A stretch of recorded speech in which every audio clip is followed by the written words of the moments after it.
ಮತ್ತು ತಮಗೆಲ್ಲರಿಗೂ ನಮ್ಮ ಚಾನಲಲ್ಲಿ ಸ್ವಾಗತವನ್ನು ಹೇಳ್ತಾ, ಸೊ ಯಾರ್ಯಾರು Karnataka T E T, P D O, P S I, F D A ಒಂದು ಎಕ್ಸಾಮ್ನ ಪ್ರಿಪ್ರೇಷನ್ ಮಾಡ್ತಾ ಇದ್ದೀರಾ. ಯಾಕಂದರೆ ಈ ಎಕ್ಸಾಮ್ ಕೇವಲ 1 ತಿಂಗಳು 2 ತಿಂಗಳಲ್ಲಿ ಎಕ್ಸಾಮ್ ಇದೆ. ಆಲ್ರೆಡಿ ಅಧಿಸೂಚನೆಯನ್ನು ಕೂಡ ಬಿಟ್ಟಿದ್ದಾರೆ. ಸೊ ಇದೆಲ್ಲ ನಿಮಗೆ ಆಲ್ರೆಡಿ ಗೊತ್ತೇ ಇದೆ. ಸೊ ಹೀಗಾಗಿ ಅದರ ಒಂದು ಪ್ರಿಪ್ರೇಷನ್ ಯಾರು ಮಾಡ್ತಾಯಿದ್ರು, ಸೊ ಅವರಿಗೋಸ್ಕರ ಕಂಪಲ್ಸರಿ ಆದ ಸಬ್ಜೆಕ್ಟ್ ಇದು ವಿಜ್ಞಾನ. ಸೊ ವಿಜ್ಞಾನ ವಿಷಯದ ಕುರಿತಂತೆ ನಾವು ನಮ್ಮ ಕ್ಲಾಸ್ನಲ್ಲಿ ಸದ್ಯಕ್ಕೆ ವಿಡಿಯೋಸ್ಗಳನ್ನು ಕೊಡ್ತಾ ಇದ್ವಿ. ಮುಂದೆ ಬರುವ ಕ್ಲಾಸ್ನಲ್ಲಿ ಇತರ ವಿಷಯಗಳ ಬಗ್ಗೆ ಕೂಡ ನಾವು ವಿಡಿಯೋಸ್ ಕ್ಲಾಸ್ನ ನಿಮಗೆ ಕೊಡೋರಿದ್ದೇವೆ. ಸೊ ಈ ಸದ್ಯಕ್ಕೆ ನಾವು ವಿಜ್ಞಾನ ವಿಷಯದ ಕುರಿತಂತ ಇಲ್ಲಿವರೆಗೂ ಒಂದು 14 ಚಾಪ್ಟರ್ಗಳ ಒಂದು ಕ್ಲಾಸ್ನ ನಾವು ನಿಮಗೆ ಕೊಟ್ಟಿದ್ದೀವಿ. ಅದರ ಲಿಂಕ್ ಕೆಳಗಡೆ ಡಿಸ್ಕ್ರಿಪ್ಷನಲ್ಲಿರುತ್ತೆ, ಅಲ್ಲಿ ಹೋಗಿ ತಾವು ಅದನ್ನು ನೋಡ್ಬೋದು.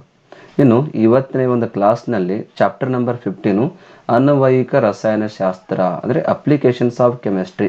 ಸೊ ಡಿಫ್ರೆಂಟ್ ಫೀಲ್ಡ್ನಲ್ಲಿ ಈ ಕೆಮಿಸ್ಟ್ರಿ ಎಲ್ಲೆಲ್ಲಿ ಅಪ್ಲೈ ಆಗುತ್ತೆ ಅಂತಕ್ಕಂಥದ್ದನ್ನು ಒಂದು ಸಿಂಪಲ್ ಅನ್ನೋಕ್ಕಿಂತ ಸೊ ಕೆಮಿಸ್ಟ್ರಿ ಎಷ್ಟು ಓದ್ರೂ ಕಮ್ಮಿನೇ, ನಿಮಗೆಲ್ಲ ಗೊತ್ತೇ ಇದೆ ಅಲ್ಲೇ, ಹೌದಾ? ಸೊ ಹೀಗಾಗಿ ಚಾಪ್ಟರ್ ಕೊಟ್ಟೆ ಜಸ್ಟ್ ಅವ್ರ ಅನ್ವಯಿಕ ರಾಸಾಯನಿಕ ಶಾಸ್ತ್ರ ಅಂತೇಳಿ. ಸೊ ಎಷ್ಟು ಮೋಸ್ಟ್ ಇಂಪಾರ್ಟೆಂಟ್ ಕ್ವಶನ್ಗಳಿರುತ್ತೆ, ಸೊ ಅದನ್ನೆಲ್ಲ ನಾನು ತೊಗೊಂಡು ಇವತ್ತಿನ ಕ್ಲಾಸ್ನಲ್ಲಿ ನಿಮಗೆ ಕೊಡ್ತಾ ಇದ್ದೀನಿ. ಸೊ ತಡ ಮಾಡಿದ್ರೆ ಈ ಒಂದು ಚಾಪ್ಟರ್ ನಾವು ಒಂದೊಂದು ಕ್ವಶನ್ನ ನೋಡ್ಕೊತ ಹೋಗೋಣ. ಓಕೆ. ಈ ಫಸ್ಟ್ ಒಂದು ಕ್ವಶನ್ ಏನು ಹೇಳುತ್ತೆ ನೋಡಿ, ನಮಗೆ ದೇಹದ ಜಠರದಲ್ಲಿರುವ ಆಮ್ಲತೆಯನ್ನು ಕಡಿಮೆ ಮಾಡುವ ಪದಾರ್ಥ ಯಾವುದು? ನಮ್ಮ ಬಾಡಿ ಒಳಗೆ ಆಮ್ಲತೆ ಇರುತ್ತೆ, ಹೌದಲ್ವಾ? ಸೊ ಈ ಆಮ್ಲೀಯತೆಯನ್ನು ಕಡಿಮೆ ಮಾಡುವ ಪದಾರ್ಥ, ಆಮ್ಲೀಯತೆ ಅಂದ್ರೇನು? ಅಸಿಡಿಟಿ ಅಂತ ನಾವು ಕರಿತೀವಿ, ಹೌದಾ? ನಮ್ಮ ಬಾಡಿ ನಿಮ್ಗೆ ಗೊತ್ತಿರೋದು, ಕೆಲವೊಂದು ಸರ್ತಿ ನಮ್ಮ ಬಾಡಿನಲ್ಲಿ ಅಸಿಡಿಟಿ ಜಾಸ್ತಿ ಆಗಿರುತ್ತೆ. ಸೊ ಜಾಸ್ತಿ ಏನಾಗಿರುತ್ತೆ, ನಮಗೆ ಎದೆ ಉರಿತ ಆಗ್ತಾ ಇರುತ್ತೆ, ಕೆಲವೊಂದು ಸಲ ವಾಮಿಟಿಂಗ್ ಬಂದಂಗೆ ಆಗ್ತಾ ಇರುತ್ತೆ, ನಮ್ಮ ಅಸ್ವಸ್ಥ ಆಗಿರುತ್ತೆ ನಮ್ಮ ಬಾಡಿ ಎಲ್ಲ ಪೂರ್ತಿಯಾಗಿ. ಸೊ ಈ ಥರ ಎಲ್ಲ ನಮ್ಗೆ ಏನಾದರೂ ಒಂದು ಸಿಂಪ್ಟಮ್ಸ್ ನಮಗೆ ಕಾಣಿಸ್ತಾ ಇದ್ದರೆ ನಾವು ಅದನ್ನು ಅಸಿಡಿಟಿ ಅಂತ ಕರಿತೀವಿ, ಹೌದಾ? ಸೊ ಈ ಅಸಿಡಿಟಿಯನ್ನು ಕಡಿಮೆ ಮಾಡೋ ಸಲುವಾಗಿ ಯಾವ ಒಂದು ಪದಾರ್ಥಗಳನ್ನು ನಾವು ಯೂಸ್ ಮಾಡ್ತೀವಿ? ಇಲ್ಲಿ ಪದಾರ್ಥ ಅಂತ ಕೊಟ್ಟಿದ್ರೆ ಇದಕ್ಕೆ ಇನ್ನೊಂದು ಮೀನಿಂಗ್ ಏನಪ್ಪ ಅಂದರೆ ಡ್ರಗ್ಸು ಅಥವಾ ಮೆಡಿಸಿನ್ಸು, ಇವೆಲ್ಲ ಅದರದೇ ಒಂದು ಮೀನಿಂಗ್ಸೇ, ಅರ್ಥ ಮಾಡ್ಕೊಳ್ಳಿ ತಪ್ಪಲ್ಲ, ಹೌದಾ? ಸೊ ಮೆಡಿಸಿನ್ ಅಂದ್ರೇ ಅದೇ, ಡ್ರಗ್ಸ್ ಅಂದ್ರೇನು ಅದೇ. ಸೊ ಹೀಗಾಗಿ ಯಾವ ಒಂದು ಡ್ರಗ್ಸ್ ಅಥವಾ ಮೆಡಿಸಿನ್ಗಳನ್ನು ಯೂಸ್ ಮಾಡ್ತಾರೆ? ಸೊ ಇದರ ಸರಿಯಾದ ಆನ್ಸರ್ ಏನಪ್ಪ ಅಂದರೆ ಆಯ್ಕೆ ಎ, ಆ್ಯಂಟಾ ಆಸಿಡ್ಸ್ ಅಂತ ಇದರ ಸರಿಯಾದ ಆನ್ಸರು. ಆ್ಯಂಟಾ ಆಸಿಡ್ಸ್ ಅಥವಾ ಆ್ಯಂಟಿ ಆಸಿಡ್ಸ್ ಅಂತ ನಾವು ಕರಿತೀವಿ, ಹೌದಾ? ಸೊ ಈ ಆ್ಯಂಟಿ ಆಸಿಡ್ಸ್ ಅಂದ್ರೇನು? ಈ ಆಸಿಡ್ಗಳ ವಿರುದ್ಧ ಒಂದು ಕೆಲಸ ಮಾಡತಕ್ಕಂಥ ಒಂದು ಮೆಡಿಸಿನು, ಅದೇ ಈ ನಮ್ಮ ಆ್ಯಂಟಿ ಆಸಿಡ್ಸ್ ಅಂತ ಕರಿತೀವಿ, ಹೌದಾ? ಸೊ ಇನ್ನು ಉಳಿದ ಆಪ್ಷನ್ಗಳಾದ ಆ್ಯಂಟಿ ಕೂಡ ಯೂಸ್ ಮಾಡ್ತಾರೆ, ಬಟ್ ಬೇರೆ ಪ್ರಾಬ್ಲಮ್ಗೆ. ಆಮೇಲೆ ಟ್ರ್ಯಾಂಕ್ಯುಲೈಸರ್ಸ್ ಯೂಸ್ ಮಾಡ್ತಾರೆ, ಅನಲ್ಜೆಸಿಕ್, ಇವೆಲ್ಲ ಮೆಡಿಸಿನ್ಸೇ, ಬಟ್ ಪ್ರಾಬ್ಲಮ್ ಯಾವ ಥರ ಇದೆ ಅಲ್ಲಿ ಆಯಾ ಮೆಡಿಸಿನ್ಗಳನ್ನು ಯೂಸ್ ಮಾಡ್ತಾರೆ. ಈ ಆ್ಯಂಟಿ ಹಿಸ್ಟಾಮಿನ್ಸ್ನ ತಗೊಂಡ್ರೆ ನಿಮ್ಗೆ ಏನಾದರೂ ಅಲರ್ಜಿ ಇದ್ದರೆ ಆ ಅಲರ್ಜಿಯನ್ನು ಕಡಿಮೆ ಮಾಡೋ ಸಲುವಾಗಿ ಇದನ್ನು ಯೂಸ್ ಮಾಡ್ತಾರೆ. ಇದಕ್ಕೆ ನಿಮ್ಗೆ ಏನಾದರೂ ಅಲರ್ಜಿ ಇದ್ದರೆ ಅದನ್ನು ಯೂಸ್ ಮಾಡ್ತಾರೆ. ಇನ್ನು ಈ ಟ್ರ್ಯಾಂಕ್ಯುಲೈಸರ್ನ ಏನಾದರೂ ತಗೊಂಡ್ರೆ, ಟ್ರ್ಯಾಂಕ್ಯುಲೈಸರ್ನ ಎಲ್ಲಿ ಯೂಸ್ ಮಾಡ್ತಾರೆ ಅಂದರೆ ಯಾವುದಾದ್ರೂ ಒಂದು ಪೇಷಂಟ್ಗೆ ಏನಾದರೂ ಚಿಂತೆ ಅಥವಾ ಮಾನಸಿಕ ಒತ್ತಡ ಏನಾದರೂ ಇದ್ದರೆ ಸೊ ಅದನ್ನು ಕಮ್ಮಿ ಮಾಡೋ ಸಲುವಾಗಿ ಇದನ್ನು ಟ್ರ್ಯಾಂಕ್ಯುಲೈಸರ್ಸ್ಗಳನ್ನು ಯೂಸ್ ಮಾಡ್ತಾರೆ. ಇನ್ನು ಈ ಅನಲ್ಜೆಸಿಕ್ನ ತಗೊಂಡ್ರೆ ಅನಲ್ಜೆಸಿಕ್ ಯಾವಾಗ ಯೂಸ್ ಮಾಡ್ತಾರೆ ಅಂದರೆ ನಮ್ಮ ಬಾಡಿ ಏನಾದರೂ ಸಿಕ್ಕಾಪಟ್ಟೆ ಪೇನ್ ಆಗ್ತಾ ಇದ್ದರೆ, ಸೊ ಆ ಪೇನ್ ಅಂದರೆ ನೋವು ಏನಾದರೂ ಕಡಿಮೆ ಮಾಡೋದಿದ್ದರೆ ಆ ಒಂದು ಟೈಮ್ನಲ್ಲಿ ಈ ಅನಲ್ಜೆಸಿಕ್ ಟ್ಯಾಬ್ಲೆಟ್ಸ್ಗಳನ್ನು ಯೂಸ್ ಮಾಡ್ತಾರೆ. ನಿಮ್ಗೆ ಗೊತ್ತಿರ್ಬೋದು, ನಿಮಗೂ ಯಾವಾಗಲೂ ಅಸಿಡಿಟಿ ಆಗಿದ್ರೆ ನಿಮಗೆ ಡಾಕ್ಟ್ರು ಜಿಂಟ್ಯಾಕು ಅಥವಾ ಒಮೆಪ್ರಜಲ್ ಕ್ಯಾಪ್ಸುಲ್ಗಳನ್ನು ನಿಮಗೆ ಕೊಟ್ಟಿರ್ತಾರೆ. ಸೊ ಅದೇ ಒಂದು ಕ್ಯಾಪ್ಸುಲ್ಗಳನ್ನು ಈ ಒಂದು ಅಸಿಡಿಟಿಯನ್ನು ಕಡಿಮೆ ಮಾಡೋ ಸಲುವಾಗಿ ಯೂಸ್ ಮಾಡ್ತಾರೆ. ಮ್ಯಾಕ್ಸಿಮಮ್ ರ್ಯಾಂಟಡಿನ್ ಅಥವಾ ಒಮೆಪ್ರಜಲ್ ಇರ್ಬೋದು, ಜಿಂಟ್ಯಾಕ್ ಇರ್ಬೋದು, ಸೊ ಈ ಥರ ಕ್ಯಾಪ್ಸುಲ್ ಸಿಗುತ್ತೆ, ಅದನ್ನು ಅವರು ಯೂಸ್ ಮಾಡ್ತಾರೆ, ಹೌದಾ?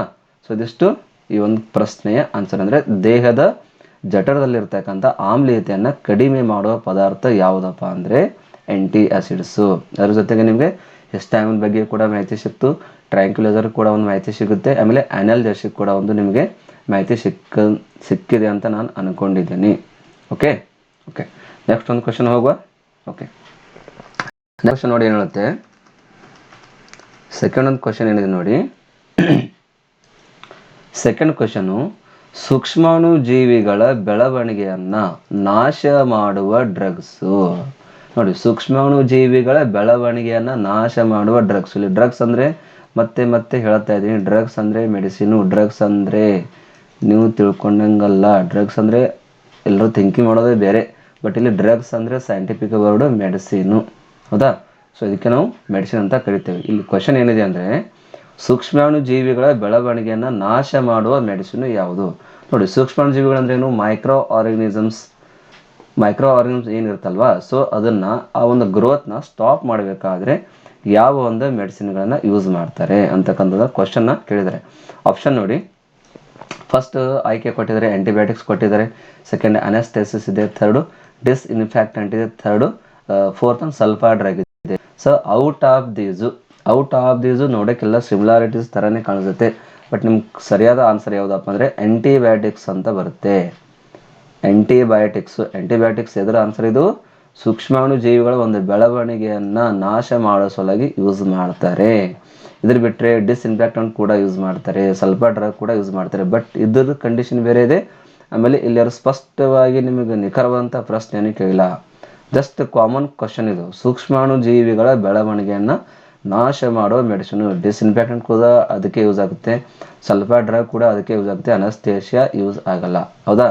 ಸೊ ಹೀಗಾಗಿ ಈ ಡಿಸ್ಇನ್ಫೆಕ್ಟೆಂಟ್ ಮತ್ತು ಸಲ್ಫಾ ಡ್ರಗ್ ಇದು ಕೂಡ ಒಂದು ಆ್ಯಂಟಿಬಯೋಟಿಕ್ಸ್ ಒಂದು ಸಬ್ ಟೈಪ್, ಇದು ಅದರ ಒಂದು ಉಪಭಾಗ ಅಂತಾನೆ ಹೇಳ್ಬೋದು. ಹೌದಾ?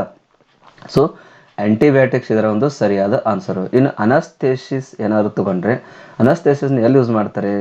ಯಾವಾಗ ನಮ್ಮ ಡಾಕ್ಟ್ರು ಆಪ್ರೇಷನ್ ಏನಾದ್ರು ಮಾಡ್ತಿರ್ತಾರಲ್ಲ, ಸೊ ಆ ಆಪ್ರೇಷನ್ ವೇಳೆಯಲ್ಲಿ ನಮ್ಮ ಏನು ಜ್ಞಾನೇಂದ್ರ ಇರುತ್ತಲ್ವ, ಸೊ ಅದರ ಒಂದು ಕಾರ್ಯವನ್ನು ನಿಲ್ಲಿಸುವ ಸಲುವಾಗಿ ಒಂದು ಅನಸ್ತೇಸಿಸ್ ಇಂಜೆಕ್ಷನ್ನ ಡಾಕ್ಟ್ರುಗಳು ಪೇಷಂಟ್ಗೆ ಕೊಡ್ತಾರೆ. ಡೈಸೋಫಾಮ್ ಇರ್ಬೋದು, ಅಥವಾ ಹೆಲೋಥಿನ್ ಇರ್ಬೋದು, ಅಥವಾ ಪ್ಯಾಂಟಾಥಾಲ್ ಸೋಡಿಯಂ ಇರ್ಬೋದು. ಸೊ ಈ ಥರ ಇಂಜೆಕ್ಷನ್ ಇರುತ್ತೆ. ಸೊ ಅದು ಡಿಪೆಂಡ್ ಅಪಾನ್ ಪೇಷಂಟ್ನ ಯಾವ ಥರ ಆಪ್ರೇಷನ್ ಇರುತ್ತೆ ಆ ಒಂದು ಆಧಾರ ಮೇಲೆ ಅವರು ಆ ಪೇಷಂಟ್ಗೆ ಇಂಜೆಕ್ಷನ್ ಕೊಡ್ತಿರ್ತಾರೆ. ಹೌದಾ? ಸೊ ಅದನ್ನು ಅನಸ್ತೇಸಿಸ್ ಅಂತ ಕರೀತಾರೆ. ಜ್ಞಾನೇಂದ್ರಿಯಗಳ ಒಂದು ಕಾರ್ಯವನ್ನು ನಿಲ್ಲಿಸುವ ಸಲುವಾಗಿ ಯೂಸ್ ಮಾಡ್ತಕ್ಕಂಥ ಮೆಡಿಸಿನು ಅನಸ್ತೇಸಿಸು. ಇನ್ನು ಡಿಸ್ಇನ್ಫೆಕ್ಟೆಂಟ್ ತೊಗೊಂಡ್ರೆ ಡಿಸ್ಇನ್ಫೆಕ್ಟೆಂಟು ಇಲ್ಲಿ ನಿಮ್ಗೆ ಇದರಲ್ಲಿ ಗೊತ್ತಾಗುತ್ತೆ. ಇನ್ಫೆಕ್ಷನ್ ಅಂದರೆ ಇನ್ಫೆಕ್ಷನ್ ಆಗೋದನ್ನು ತಡೆಗಟ್ಟೋ ಸಲುವಾಗಿ ಏನು ಯೂಸ್ ಮಾಡ್ತಾರಲ್ವ, ಸೊ ಅದನ್ನೇ ಡಿಸ್ಇನ್ಫೆಕ್ಟೆಂಟ್ ಅಂತ ಕರೀತಾರೆ. ಇದನ್ನು ಯೂಸ್ ಮಾಡೋದು ಎಲ್ಲಪ್ಪ ಅಂದರೆ ನಿರ್ಜೀವ ವಸ್ತುಗಳಿರುತ್ತಲ್ವ, ಸೊ ಅದರ ಮೇಲೆ ಇರುವ ಒಂದು ಜೀವಿಗಳ ನಾಶ ಮಾಡೋ ಸಲುವಾಗಿ ಡಿಸ್ಇನ್ಫೆಕ್ಟೆಂಟ್ನ ಯೂಸ್ ಮಾಡ್ತಾರೆ. ಫಾರ್ ಎಕ್ಸಾಂಪಲ್ ಫಿನೈಲ್ ಇರ್ಬೋದು ಅಥವಾ ಕ್ಲೋರಿನ್ ಇರ್ಬೋದು. ಸೊ ಅದನ್ನು ಡಿಸ್ಇನ್ಫೆಕ್ಟೆಂಟ್ ಆಗಿ ಯೂಸ್ನ ಮಾಡ್ತಿರ್ತಾರೆ. ಇನ್ನು ಈ ಒಂದು ಸಲ್ಫಾ ಡ್ರಗ್ ತೊಗೊಂಡ್ರೆ ಇದು ಕೂಡ ಏನಿದೆ, ಒಂದು ಟೈಪ್ ಆಫ್ ದ ಆ್ಯಂಟಿಬಯೋಟಿಕ್ಸ್ ಅಂತಲೇ ಹೇಳ್ಬೋದು, ಟೈಪ್ ಆಫ್ ಬಯೋಟಿಕ್ಸು. ಹೌದಾ? ಸೊ ಹೀಗಾಗಿ ಸೂಕ್ಷ್ಮಾಣು ಜೀವಿಗಳ ಬೆಳವಣಿಗೆಯನ್ನು ನಾಶ ಮಾಡೋ ಸಲುವಾಗಿ ಯಾವ ಒಂದು ಮೆಡಿಸಿನ್ ಯೂಸ್ ಮಾಡ್ತಾರೆ ಅಂದರೆ ಆ್ಯಂಟಿಬಯೋಟಿಕ್ಸ್ ಅಂತಲೇ ನೀವು ರೈಟ್ ಹಾಕ್ರಿ. ನೀವು ಬಿಟ್ಟು ಡಿಸ್ಇನ್ಫೆಕ್ಟೆಂಟು, ಅನಸ್ತೇಸಿಸ್ ಅಥವಾ ಸಲ್ಫಾ ಡ್ರಗ್ ರೈಟ್ ಹಾಕಿದ್ರೆ ಇದು ಟೋಟಲ್ ಆಗಿ ರಾಂಗ್ ಆನ್ಸರು. ಹೌದಾ? ಇಲ್ಲಿ ನಿಖರವಾದ ಪ್ರಶ್ನೆ ಇಲ್ಲ, ಕಾಮನ್ ಕ್ವಶನ್ ಇದು. ಸೂಕ್ಷ್ಮಾಣು ಜೀವಿಗಳ ಬೆಳವಣಿಗೆ to kill the growth of micro organisms ಅಂತ ಕೇಳಿದ್ರೆ ಆ್ಯಂಟಿಬಯೋಟಿಕ್ ಅಂತಲೇ ನೀವು ರೈಟ್ ಮಾಡಬೇಕು. ಬೇರೆ ಯಾವುದೇ ಒಂದು ಕ್ವಶನ್ನ ಆನ್ಸರ್ನ ಒಂದು ರೈಟ್ ಮಾಡಬೇಡಿ. ಓಕೆ, ಮೂರನೇ ಪ್ರಶ್ನೆ ಹೋಗುವ. ಓಕೆ, ನೆಕ್ಸ್ಟ್ ಒಂದು ಕ್ವಶನ್ ನೋಡಿ, third question. Okay, third question ನಮ್ಗೆ ಏನು ಹೇಳುತ್ತೆ? ಥರ್ಡ್ ಕ್ವಶನ್ ಹೇಳುತ್ತೆ ಅಂದರೆ ಇಲಿಗಳನ್ನು ಕೊಲ್ಲುವ ಸಲುವಾಗಿ ಉಪಯೋಗಿಸುವ ರಸಾಯನ ಯಾವುದು? ಇಲಿ ಇರುತ್ತಲ್ವಾ ನಮ್ಮ ಮನೆಯಲ್ಲಿ, ಸೊ ಆ ಇಲಿಗಳನ್ನು ಕೊಲ್ಲುವ ಸಲುವಾಗಿ ಯಾವ ಒಂದು ರಸಾಯನಗಳನ್ನು ಯೂಸ್ ಮಾಡ್ತೀರಾ ಅಂತ ಒಂದು ಕ್ವಶನ್ ಅವರು ಕೇಳ್ತಾರೆ. ಆಯ್ಕೆಗಳನ್ನು ನೋಡಿ. ಆಯ್ಕೆ ಫಸ್ಟ್ ಏನು, ಜಿಂಕ್ ಸಲ್ಫೇಟ್ ಇದೆ. ಆಯ್ಕೆ ಬ ಏನು ಕೊಡಿದ್ರೆ ಜಿಂಕ್ ಫಾಸ್ಫೇಟ್ ಇದೆ.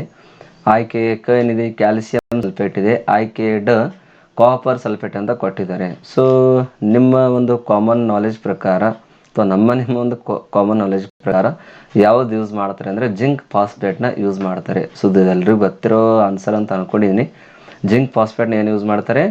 ಇಲಿಗಳನ್ನು ಕೊಲ್ಲುವ ಸಲುವಾಗಿ ಯೂಸ್ ಮಾಡ್ತಾರೆ. ಸೊ ಹಾಗಿದ್ರೆ ಈ ಉಳಿದ ಆಪ್ಷನ್ಗಳಾದ ಜಿಂಕ್ ಸಲ್ಫೇಟು, ಕ್ಯಾಲ್ಸಿಯಂ ಸಲ್ಫೇಟು ಮತ್ತು ಕಾಪರ್ ಸಲ್ಫೇಟ್ಗಳ ಒಂದು ಯೂಸ್ ಕೂಡ ಇದೆ, ಅದನ್ನು ಕೂಡ ಹೇಳ್ತೀನಿ ಕೇಳಿ. ಜಿಂಕ್ ಸಲ್ಫೇಟ್ನ ಎಲ್ಲಿ ಯೂಸ್ ಮಾಡ್ತಾರೆ ಅಂದರೆ ನಮ್ಮ ಎನಿಮಲ್ಸ್ ಇರುತ್ತಲ್ಲ, ಸೊ ಸಾಕು ಪ್ರಾಣಿಗಳಾಗಿ ಇರ್ತಲ್ವ, ಸೊ ಅದಕ್ಕೆ ಒಂದು ಸಪ್ಲಿಮೆಂಟ್ರಿ ಕೊಡೋ ಸಲುವಾಗಿ ಒಂದು ಫುಡ್ ಪ್ರಾಡಕ್ಟ್ ಸಿಗುತ್ತಲ್ವ, ಸೊ ಅಗ್ರಿಕಲ್ಚರ್ ಶಾಪ್ನಲ್ಲಿ ಆ ಒಂದು ಪ್ರಾಡಕ್ಟ್ನಲ್ಲಿ ಇದನ್ನು ಆ್ಯಡ್ ಮಾಡಿರ್ತಾರೆ. ಯಾಕಂದರೆ ಅದರಲ್ಲಿ ಇರ್ತಕ್ಕಂಥ ಜಿಂಕು ಅದಕ್ಕೆ ಸಪ್ಲಿಮೆಂಟ್ ಆಗಿ ಸಿಗಲಿ ಅಂತ. ಪರ್ಸೆಂಟೇಜ್ ಇರುತ್ತೆ, ಇಂತಿಷ್ಟು ಪರ್ಸೆಂಟೇಜ್ ಇದರಲ್ಲಿ ಜಿಂಕ್ ಇರುತ್ತೆ, ಇಂತಿಷ್ಟು ಪರ್ಸೆಂಟೇಜು ಸಲ್ಫೇಟ್ ಇರುತ್ತೆ ಅಂತ. ಸೊ ಆ ರೀತಿಯಾಗಿ ಒಂದು ಸಪ್ಲಿಮೆಂಟ್ನ ಪ್ರೊವೈಡ್ ಮಾಡೋ ಸಲುವಾಗಿ ಈ ಒಂದು ಜಿಂಕ್ ಸಲ್ಫೇಟ್ಗಳನ್ನು ಯೂಸ್ ಮಾಡ್ತಾರೆ. ಇನ್ನು ಅದ್ರ ಬಿಟ್ಟರೆ ಅಗ್ರಿಕಲ್ಚರ್ನಲ್ಲಿ ಕೂಡ ಸ್ಪ್ರೇಯರ್ ಆಗಿ ಯೂಸ್ ಮಾಡ್ತಾರೆ. ಯಾಕಂದರೆ ವನಸ್ಪತಿಗಳಿಗೆ ಕೂಡ ಈ ಒಂದು ಸಪ್ಲಿಮೆಂಟು ಬೇಕಾಗುತ್ತೆ, ಜಿಂಕ್ ಬೇಕಾಗುತ್ತೆ. ಹೌದಾ? ಸೊ ಆ ಒಂದು ಜಿಂಕ್ ಅದಕ್ಕೆ ಸಪ್ಲೈ ಆಗಬೇಕಾದ್ರೆ ಸ್ಪ್ರೇ ಮಾಡಿ ಅದಕ್ಕೆ ಆ ಒಂದು ಮುಖಾಂತರ ಆ ವನಸ್ಪತಿಗಳಿಗೆ ಒಂದು ಸಪ್ಲಿಮೆಂಟ್ರಿ ಕೊಡೋ ಒಂದು ಕೆಲಸನ ರೈತರು ಮಾಡ್ತಾ ಇರ್ತಾರೆ, ಹೌದಾ. ಸೊ ಅಲ್ಲಿ ಕೂಡ ಈ ಜಿಂಕ್ ಸಲ್ಫೇಟ್ ಯೂಸ್ ಆಗುತ್ತೆ. ಇನ್ನು ಕ್ಯಾಲ್ಸಿಯಂ ಸಲ್ಫೇಟ್ ತಗೊಂಡ್ರೆ ನಿಮ್ಗೆ ಗೊತ್ತಿದೆ ಆಲ್ರೆಡಿ ಮೊನ್ನೆ ಕ್ಲಾಸ್ ನಾನು ನಿಮ್ಗೆ ಹೇಳಿದ್ದೆ, ಕ್ಯಾಲ್ಸಿಯಂ ಸಲ್ಫೇಟ್ನ ಎಲ್ಲಿ ಯೂಸ್ ಮಾಡ್ತಾರೆ ಅಂದರೆ POP ತಯಾರು ಮಾಡೋ ಸಲುವಾಗಿ. POP ಅಂದ್ರೇನು? Plaster of Paris. Plaster of Paris ಇದನ್ನು ಎಲ್ಲಿ ಯೂಸ್ ಮಾಡ್ತಾರೆ ಅಂದರೆ ನಿಮ್ಗೆ ಏನಾದರೂ ಆಕ್ಸಿಡೆಂಟ್ ಆಗಿರಿ, ನಿಮ್ಮ ಕೈಕಾಲೇನೋ ಮುರಿದಿದ್ರೆ ಸೊ ಅದಕ್ಕೊಂದು ಸಪೋರ್ಟ್ ಆಗಿ ನಿಮ್ಮ ಕಾಲುಗಳು ಮತ್ತು ಕೈಗಳ ಮೇಲೆ ಒಂದು ಬ್ಯಾಂಡೇಜ್ನ ಇರಿಸ್ತಾರೆ, ಗಟ್ಟಿಯಾಗಿರ್ತಕ್ಕಂಥ ಒಂದು ಬ್ಯಾಂಡೇಜ್ನ ಇರಿಸ್ತಾರೆ. ಅಲ್ಲಿ ಏನಿರುತ್ತಪ್ಪ ಅಂದರೆ ಪ್ಲಾಸ್ಟರ್ ಆಫ್ ಪ್ಯಾರಿಸ್. ಅದನ್ನು ತಯಾರು ಮಾಡೋ ಸಲ ಯೂಸ್ ಮಾಡೋದೇ ಇದ್ಯಾವುದು? Calcium sulphate. ಇನ್ನು ಕಾಪರ್ ಸಲ್ಫೇಟ್ ತಗೊಂಡ್ರೆ ಇದನ್ನು ಕೂಡ ಅಗ್ರಿಕಲ್ಚರ್ನಲ್ಲಿ ಯೂಸ್ ಮಾಡ್ತಾರೆ, ಫಂಜಿಸೈಡ್ ಯೂಸ್ ಮಾಡ್ತಾರೆ, ಅಲ್ಗಿಸೈಡ್ ಯೂಸ್ ಮಾಡ್ತಾರೆ, ಆಂಟಿ ಮೈಕ್ರೋಬಲ್ ಏಜೆಂಟ್ಸ್ ಅಂತ ಇದನ್ನು ಯೂಸ್ ಮಾಡ್ತಾರೆ, ಹೌದಾ. ಸೊ ಇದಿಷ್ಟು ಒಂದು ಡಿಫ್ರೆಂಟ್ ಕೆಮಿಕಲ್ಸ್ಗಳ ಒಂದು ಯೂಸ್ ಇದೆ. ಸೊ ಇಲ್ಲಿ ಕ್ವಶನ್ ಏನಪ್ಪ ಅಂದರೆ ಇಲಿಗಳನ್ನು ಕೊಲ್ಲೋ ಸಲ ಯೂಸ್ ಮಾಡ್ತಕ್ಕಂಥ ರಸಾಯನ ಯಾವುದಪ್ಪ ಅಂದರೆ ಜಿಂಕ್ ಫಾಸ್ಫೇಟು. ಲಕ್ಷದಲ್ಲಿ ಇಟ್ಕೊಳ್ಳಿ, ನೀವೇನಾದ್ರು ಅಪ್ಪಿ ಜಿಂಕ್ ಸಲ್ಫೇಟ್ ಹಾಕಬೇಡಿ. ಆನ್ಸರನ್ನು ಚಾಯ್ಸ್ ಮಾಡಿವಿ ಜಿಂಕ್ ಫಾಸ್ಫೇಟ್. ಫಾಸ್ಫೇಟ್ ಇರ್ತಕ್ಕಂತಹ ಜಿಂಕ್ ಇದ್ರೇ ಅದರಿಂದ ಇಲಿಗಳು ಸಾಯ್ತವೆ, ಇಲ್ಲಾಂದರೆ ಇಲಿಗಳು ಸಾಯೋದಿಲ್ಲ, ಹೌದಾ. ಸೊ ಈ ಒಂದು ಆನ್ಸರ್ನ ರೈಟ್ ಮಾಡಿ. ಓಕೆ. ನೆಕ್ಸ್ಟ್ ಒಂದು ಕ್ವಶನ್ ನೋಡಿ. ನೆಕ್ಸ್ಟ್ ಕ್ವಶನ್ ನಮ್ಗೆ ಏನು ಹೇಳುತ್ತಪ್ಪ ಅಂದರೆ ಫ್ಲ್ಯಾಶ್ ಬಲ್ಬ್ನಲ್ಲಿ ಗೊತ್ತಿದೆಯಲ್ಲ ನಿಮಗೆಲ್ಲರೂ. ಸೊ ಫ್ಲ್ಯಾಶ್ ಬಲ್ಬ್ನಲ್ಲಿ ಯಾವ ತಂತಿಯನ್ನು ಯೂಸ್ ಮಾಡ್ತಾರೆ? ಫ್ಲ್ಯಾಶ್ ಬಲ್ಬ್ ಎಲ್ಲಿ ಇರುತ್ತೆ ಹೇಳಿ? ಎಲ್ಲೋ ನೋಡಿದ್ರೆ ಫ್ಲ್ಯಾಶ್ ಮಾಡ್ಕೊಳ್ಳಿ, ನಿಮ್ಮ ತಲೆಯಲ್ಲಿ ಯೋಚನೆ ಮಾಡಿ. ಸೊ ಫ್ಲ್ಯಾಶ್ ಬಲ್ಬ್ನಲ್ಲಿ ಯಾವ ಒಂದು ತಂತಿಯನ್ನು ಉಪಯೋಗಿಸ್ತಾರೆ? ಇದರ ಒಂದು ಸರಿಯಾದ ಆನ್ಸರ್ ಏನಪ್ಪ ಅಂದರೆ ಆಯ್ಕೆ ಕೊಟ್ಟಿದ್ದಾರೆ. ಮ್ಯಾಗ್ನೀಷಿಯಮ್ ಇದೆ, ಅಲ್ಯೂಮಿನಿಯಂ ಇದೆ, ಕಾಪರ್ ಇದೆ, ಆಮೇಲೆ ಯಾವುದೂ ಅಲ್ಲ ಅಂತ ಕೊಟ್ಟಿದ್ದಾರೆ. ಸೊ ಆಪ್ಷನ್ ಡ ಅಂತೂ ಆಗಲ್ಲ. ಸೊ ಉಳಿದ ಮ್ಯಾಗ್ನೀಷಿಯಮ್, ಅಲ್ಯೂಮಿನಿಯಂ ಮತ್ತು ಕಾಪರು. ಔಟ್ ಆಫ್ 3 ಇದರ ಸರಿಯಾದ ಆನ್ಸರ್ ಏನಪ್ಪ ಅಂದರೆ ಮ್ಯಾಗ್ನೀಷಿಯಮು. ಸೊ ಈ ಮ್ಯಾಗ್ನೀಷಿಯಮ್ ತಂತಿಗಳನ್ನು ಏನು ಯೂಸ್ ಮಾಡ್ತಾರೆ? ಫ್ಲ್ಯಾಶ್ ಬಲ್ಬ್ನಲ್ಲಿ ಯೂಸ್ ಮಾಡ್ತಾರೆ. ಯಾಕೆ ಯೂಸ್ ಮಾಡ್ತಾರೆ ಅಂದರೆ ಇದಕ್ಕೊಂದು ರೀಸನ್ ಇದೆ. ಯಾಕಂದರೆ ಮ್ಯಾಗ್ನೀಷಿಯಮ್ ಏನಾದರೂ ಯೂಸ್ ಮಾಡಿದ್ರೆ ಅಲ್ಲಿ ಬ್ರೈಟ್ ವೈಟ್ ಲೈಟು ಜಾಸ್ತಿ ಕ್ರಿಯೇಟ್ ಆಗ್ತಾ ಇರುತ್ತೆ. ಸೊ ಹೀಗಾಗಿ ಮ್ಯಾಗ್ನೀಷಿಯಮ್ಗಳನ್ನು ಏನು ಯೂಸ್ ಮಾಡ್ತಾರೆ? ಈ ಒಂದು ಫ್ಲ್ಯಾಶ್ ಲೈಟ್ನಲ್ಲಿ ಜಾಸ್ತಿಯಾಗಿ ಯೂಸ್ ಮಾಡೋದು. ಈ ಅಲ್ಯೂಮಿನಿಯಂ ತೊಗೊಂಡ್ರೆ ಅಲ್ಯೂಮಿನಿಯಂ ಅಷ್ಟು ಬ್ರೈಟಾಗಿ ಒಂದು ಲೈಟ್ನ ಕೊಡೋದಿಲ್ಲ. ಸೊ ಕಾಪರ್ ಕೂಡ ಅಷ್ಟು ಬ್ರೈಟಾಗಿ ಕೊಡೋದಿಲ್ಲ. ಸೊ ಹೀಗಾಗಿ ಅಲ್ಯೂಮಿನಿಯಂ ಮತ್ತು ಕಾಪರ್ನ ಯೂಸ್ ಮಾಡೋದಿಲ್ಲ. ಇದ್ರ ಬಿಟ್ಟರೆ ಅಲ್ಯೂಮಿನಿಯಂನ ಜಾಸ್ತಿ ಯೂಸ್ ಮಾಡೋದಿಲ್ಲಪ್ಪ ಅಂದರೆ ಈ ಒಂದು ಕ್ಯಾನ್ ತಯಾರು ಮಾಡೋ ಸಲುವಾಗಿ, ಅಥವಾ ವಿಂಡೋಸ್ ಫ್ರೇಮ್ ಇರ್ಬೋದು, ಆಮೇಲೆ ಏರೋಪ್ಲೇನ್ಗಳ ಒಂದು ಪಾರ್ಟ್ಸ್ ಇರ್ಬೋದು. ಸೊ ಅದರ ಒಂದು ತಯಾರಿಕೆಯಲ್ಲಿ ಜಾಸ್ತಿ ಯೂಸ್ ಮಾಡೋದು ಅಲ್ಯೂಮಿನಿಯಂನ. ಇನ್ನು ಕಾಪರ್ ತೊಗೊಂಡ್ರೆ ಕಾಪರ್ ಅಂತ ನಿಮ್ಗೆ ಗೊತ್ತಿದೆ, ಇಲೆಕ್ಟ್ರಿಕಲ್ ವೈರಿಂಗ್ ಏನಿರುತ್ತಲ್ಲ, ಸೊ ವೈರಿಂಗ್ ಜಾಸ್ತಿ ತಯಾರಾಗೋದು ಈ ಒಂದು ಕಾಪರ್ದಿಂದ, ಹೌದಾ. ಸೊ ಅಲ್ಲಿ ಮ್ಯಾಗ್ನೀಷಿಯಮ್ಗಳನ್ನು ಯೂಸ್ ಮಾಡೋಕ್ಕಾಗಲ್ಲ, ಯಾಕಂದರೆ ನಿಮ್ಗೆ ಗೊತ್ತೇ ಇದೆಯಲ್ಲ. ಓಕೆ. ಸೊ ಹೀಗಾಗಿ ಫ್ಲ್ಯಾಶ್ ಬಲ್ಬ್ನಲ್ಲಿ ಯೂಸ್ ಮಾಡ್ತಕ್ಕಂಥ ತಂತಿ ಯಾವುದಪ್ಪ ಅಂದರೆ ಮ್ಯಾಗ್ನೀಷಿಯಮ್ ಅಂತ ಹೇಳ್ಬೋದು. ಓಕೆ. ನೆಕ್ಸ್ಟ್ ಕ್ವಶನ್ ನೋಡಿ ಏನು ಹೇಳುತ್ತೆ ನಮಗೆ. ನೆಕ್ಸ್ಟ್ ಕ್ವಶನ್ನು ಯಾಕೆ ಬರ್ತಿಲ್ಲ ಇದು?